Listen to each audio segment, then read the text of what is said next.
Bonjour. En fait, aussi, on ne l'a pas mentionné avec Philippe, mais le collectif existe depuis 2005, puis c'est notamment grâce à Denis Tremblay que nous existons. Alors, on voulait le remercier de suivre nos projets depuis 7 ans. Ce que la glissoire signifie pour nous, en fait, le collectif a toujours dans ses projets l'idée de faire des projets d'envergure. En fait, je pense que c'est plus fort que nous. C'est pas toujours une volonté de départ, mais ça finit toujours par être quelque chose de colossal. Et puis, cette fois-ci, c'était comme si ça se portait naturellement de devenir colossal parce que en fait, on travaillait à partir de l'idée de la dalle, de la glissoire, qui était déjà en soi quelque chose de colossal. Et puis, le collectif travaille toujours, en fait, à façonner ou à travailler à partir de territoires. C'est un peu notre démarche de base, de travailler avec les espaces, en fait, qui nous entourent, de travailler sur le lieu, puis de créer des paysages. En fait, c'est le mandat un peu qu'on s'est donné. Puis cette fois-ci, le lieu était plus vaste, c'était Alma, en fait. Et puis, l'idée du territoire était un peu façonnée par cet outil-là qui était la dalle ou la glissoire. Habituellement, Cédule 40 travaille à créer des outils qui vont créer des paysages. Par exemple, si on prend l'œuvre qui est la plus connue peut-être de Cédule 40, c'est la glissoire, pas la glissoire, la balançoire au Jardin de Métis. Mais il y a aussi eu Rouage au 400e qui a créé aussi un paysage urbain. Il y en a eu d'autres. Il y a eu Révolution à la Biennale d'art contemporain de Saint-Hyacinthe et puis d'autres que je passe. Mais en fait, c'est toujours des outils qui créent des paysages un peu absurdes et pour un territoire spécifique. Et puis cette fois-ci, contrairement aux autres fois, l'outil nous a été imposé ou donné. C'était la glissoire. Et puis, cette fois-ci, c'était à nous de la mettre en paysage, de la mettre en espace. Alors, pour nous, cette sculpture-là évoque beaucoup en soi, en elle-même, la création d'un territoire. Et puis, c'était un grand défi pour nous de pouvoir travailler sur quelque chose que des gens de l'époque avaient mis énormément de temps à concevoir, à créer, et qui était d'une grande ingéniosité. Puis, c'était quasiment un défi de se demander si en 2010, on serait capable de pouvoir mettre de l'avant ou installer un outil qui était d'aussi grande qualité.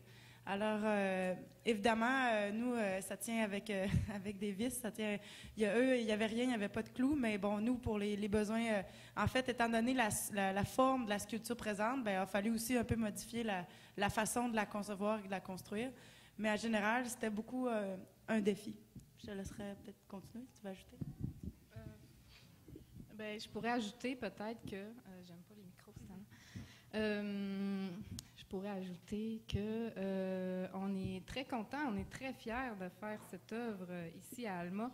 C'est un peu en tout cas pour nous, c'est un peu symbolique parce qu'on célèbre en même temps nos 5 ans d'existence et puis on fait ça avec une œuvre dans notre région. Donc, c'est la première fois qu'on fait une œuvre dans la région où on habite, au Saguenay-Lac-Saint-Jean. Et puis, c'est ça, c'est le fun. On est super contents de ça et merci à tout le monde d'Alma. Aussi, qu'est-ce qu'on pourrait ajouter là-dessus? C'est le fait rassembleur peut-être de cette structure-là qui était ici il y a 150 ans. La glissoire était une structure où les gens se rassemblaient. Les gens se donnaient rendez-vous ici le dimanche pour aller marcher dans la dalle quand il n'y avait pas d'eau. Donc, c'était un endroit qui était rassembleur pour les gens de la ville d'Alma. Puis, on espère aussi peut-être que notre œuvre va avoir cet honneur de rassembler les gens d'Alma. J'espère juste qu'ils ne grimperont pas dedans le dimanche. Là. Ça pourrait devenir dangereux. C'est des blagues. Alors maintenant, je passe la parole à M. Dallaire. Oui. Histoire d'alterner les points de vue. Là. On a peut-être un regard artistique. M. Dallaire qui œuvre plus dans le domaine pour convaincre les gens de plus en plus d'utiliser le bois. Alors vous, qu'est-ce que ça représente pour vous, Bon, d'abord, je cette veux vous œuvre-là? dire que je suis très heureux d'être avec vous ce soir. Quand Patrick... Approchez un peu votre micro, s'il vous plaît. Pardon? Approchez un peu votre micro. Quand Patrick Moisan m'a proposé de faire partie de ce panel-là, j'ai accepté avec grand plaisir. Parce que j'ai une attache particulière envers le matériau bois et que je travaille présentement à en faire la promotion dans, je dirais, toute autre utilisation que la construction résidentielle dont on c'est-à-dire qui utilise le bois à 95% à peu près. Donc, on ne peut pas faire beaucoup de gains de ce côté-là. Mais ce que ça représente pour moi, une sculpture comme celle-là, ça représente une évocation du passé, mais ça représente pour moi surtout une projection vers l'avenir. Dans le passé, on avait je vais employer un mot que mon amie Diane Bouchard aime beaucoup, Diane, qui est directrice générale de l'Association forestière. On avait une culture du bois, une culture qu'on a perdue au cours des années. Juste pour vous faire une petite anecdote très rapide, là, j'ai été formé, moi, en génie civil à l'École polytechnique, et ça fait déjà un bon bout de temps. Je vais trahir mon âge un peu, pour vous le dire, c'est en 1970.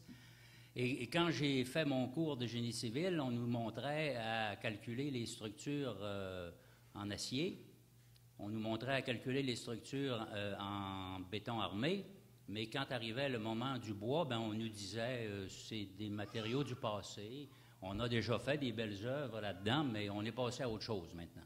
C'est fini, là, on ne pensez-y plus. Le bois, ça n'a pas d'autre utilité que d'avoir des belles promenades en forêt. Alors, évidemment, on est resté avec cette culture-là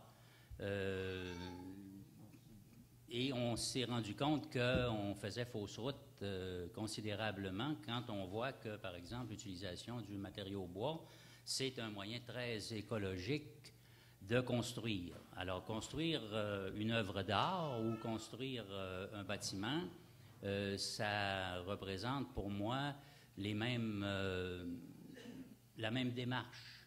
Ça représente une démarche intellectuelle d'abord. Ça représente le fait qu'on doit penser avant, qu'on doit s'imprégner d'un milieu quelconque et qu'on doive par la suite apporter des résultats. Cette œuvre-là, pour moi, c'est ça. C'est de démontrer que dans le passé, lorsqu'on pensait de construire, on n'avait pas d'autres... on regardait d'abord la possibilité de construire en bois, et après ça, évidemment, si on ne pouvait pas le faire, on passait à l'utilisation d'autres matériaux. Et ça, cette culture du bois, comme on l'appelle, il faut absolument qu'on y revienne. Et je regardais aussi la façon, parce que évidemment c'est ma déformation technique, si on veut, qui veut ça,